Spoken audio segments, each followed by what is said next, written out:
പ്രിയ പ്രേക്ഷകർക്ക് സീരിയൽ ന്യൂസിലേക്ക് സ്വാഗതം. കൂടുതൽ സീരിയൽ ന്യൂസുകൾ അതിവേഗം ലഭിക്കുന്നതിനായി ഈ ചാനൽ സബ്സ്ക്രൈബ് ചെയ്യുക, ബെൽ ഐക്കൺ മറക്കാതെ ക്ലിക്ക് ചെയ്യുക. വീഡിയോ ഇഷ്ടമായി എങ്കിൽ ലൈക്ക് ചെയ്യാൻ മറക്കരുത്. നാമം ജപിക്കുന്ന വീട് എന്ന പരമ്പരയിൽ അപ്രതീക്ഷിതമായ അരുന്ധതിയുടെ വെളിപ്പെടുത്തൽ ആരതിയെ ഞെട്ടിച്ചു കളഞ്ഞിരിക്കുകയാണ്. എല്ലാ പ്രശ്നവും സോൾവ് ചെയ്തതിനെ തുടർന്ന് നന്ദയും ശരത്തും വീട്ടിലേക്ക് മടങ്ങിയെത്തുന്നു. എന്നാൽ അവരെ ഞെട്ടിച്ചുകൊണ്ട് സന്തോഷും റീനയും ഒരാഴ്ചത്തേക്ക് ട്രിപ്പിന് പോകുകയാണ് എന്നുള്ള കാര്യം വ്യക്തമാക്കുന്ന അവർ അവിടെ നിന്ന് പോകുന്നു. ഇതേ തുടർന്ന് വീട്ടിലെ കാര്യങ്ങളെല്ലാം മാനേജ് ചെയ്യുന്നതിന് വേണ്ടി നന്ദ തയ്യാറാകുന്നുവെങ്കിലും വീട്ടിലെ എല്ലാ സാധനങ്ങളും തീർത്തിട്ടാണ് അവർ പോയത് എന്നും മാത്രമല്ല ഒരുപാട് വേസ്റ്റും മറ്റ് ജോലികളും പെൻഡിങ്ങിലാണ് എന്നുള്ള കാര്യവും തിരിച്ചറിയുന്നത് അവളെ ഞെട്ടിച്ചു കളയുന്നു. ഇതേ തുടർന്ന് ശരത് വീട്ടിലേക്ക് വേണ്ട സാധനങ്ങളെല്ലാം നന്ദയ്ക്ക് വാങ്ങിക്കൊടുക്കുകയും കുക്ക് ചെയ്യാൻ ആവശ്യപ്പെടുകയും ചെയ്യുന്നു. എന്നാൽ തന്നെ സഹായിക്കുന്നതിനായി ശരത് തയ്യാറാകാത്തത് നന്ദയെ ഞെട്ടിച്ചു കളയുന്നു. എന്നാൽ ഇതേ സമയം രമേശൻ നായരെ ചെന്ന് കാണുന്ന രമേശൻ നായരുടെ അമ്മ രമേശൻ നായരുടെ അസുഖത്തെ പറ്റി സംസാരിക്കുകയും ഇതുപോലെയുള്ള അസുഖം മരണത്തിന് കാരണമാകുമെന്നും അതുകൊണ്ട് തന്നെ മരിക്കും മുമ്പ് സ്വത്തുക്കളുടെ കാര്യത്തിൽ ഒരു തീരുമാനം ഉണ്ടാക്കണം എന്നുള്ള കാര്യം പറയുകയും ചെയ്യുന്നു.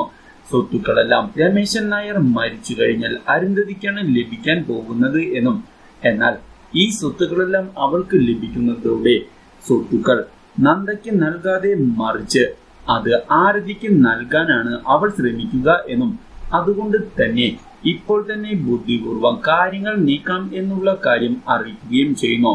എന്നാൽ ഇതെല്ലാം കേൾക്കുന്ന രമേശൻ നായരുടെ അമ്മയോട് അവിടെ നിന്ന് പോകാൻ ആവശ്യപ്പെടുന്നു. എന്നാൽ ഇതെല്ലാം അരുന്ധതി അറിയാൻ ഇടയാകുന്നത് അരുന്ധതിയുടെ മനസ്സിനെ വേദനിപ്പിച്ചതിനെ തുടർന്ന് അരുന്ധതി ഉടൻ തന്നെ രമേശൻ നായരെ ചെന്ന് കണ്ട് കാര്യങ്ങൾ സംസാരിക്കുന്നു. പക്ഷേ കാര്യങ്ങളെല്ലാം താൻ അറിഞ്ഞു എന്നുള്ള യാഥാർത്ഥ്യം വ്യക്തമാക്കാൻ അരുന്ധതി തയ്യാറാകുന്നുമില്ല. ഇതേ തുടർന്ന് ആരതിയെയും കൂട്ടിക്കൊണ്ട് പുറത്തേക്ക് പോകുന്ന അരുന്ധതി കുറച്ചു കാര്യങ്ങൾ തുറന്നു പറയാനാണ് താൻ ആഗ്രഹിക്കുന്നത് എന്ന് വ്യക്തമാക്കിയതിനെ തുടർന്ന് എന്താണ് അമ്മയ്ക്ക് പറയാനുള്ളത് എന്ന് ആരതി ചോദിക്കുന്നു.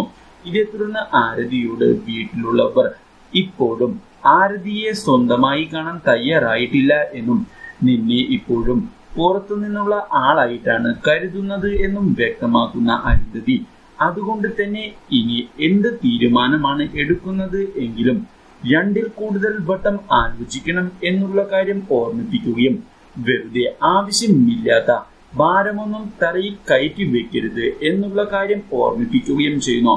അപ്രതീക്ഷിതമായി ഈ കാര്യം അറിയുന്നത് ആരതിയെ ഞെട്ടിച്ചതിനെ തുടർന്ന് എന്താണ് ചെയ്യേണ്ടത് എന്നറിയാതെ ആരതി പകച്ചു പോകുന്നു. ഇതേ തുടർന്ന് മിഥുനെ ചെന്ന് കണ്ട് കാര്യങ്ങൾ സംസാരിക്കുന്നതിനായി ആരതി തീരുമാനമെടുക്കുകയും മിഥുനോട് കാര്യങ്ങൾ പറയുകയും ചെയ്യുന്നു. എന്നാൽ മിഥുനെയും ആരതിയെയും ഞെട്ടിച്ചുകൊണ്ട് അവിടേക്ക് അവർക്ക് പൈസ നൽകിയ ആൾ കടന്നു വരികയും പൈസയുടെ കാര്യം ഉടൻ തന്നെ തിരികെ നൽകണം എന്നുള്ള കാര്യം ഓർമ്മിപ്പിക്കുകയും ചെയ്യുന്നു. Do like, share and subscribe.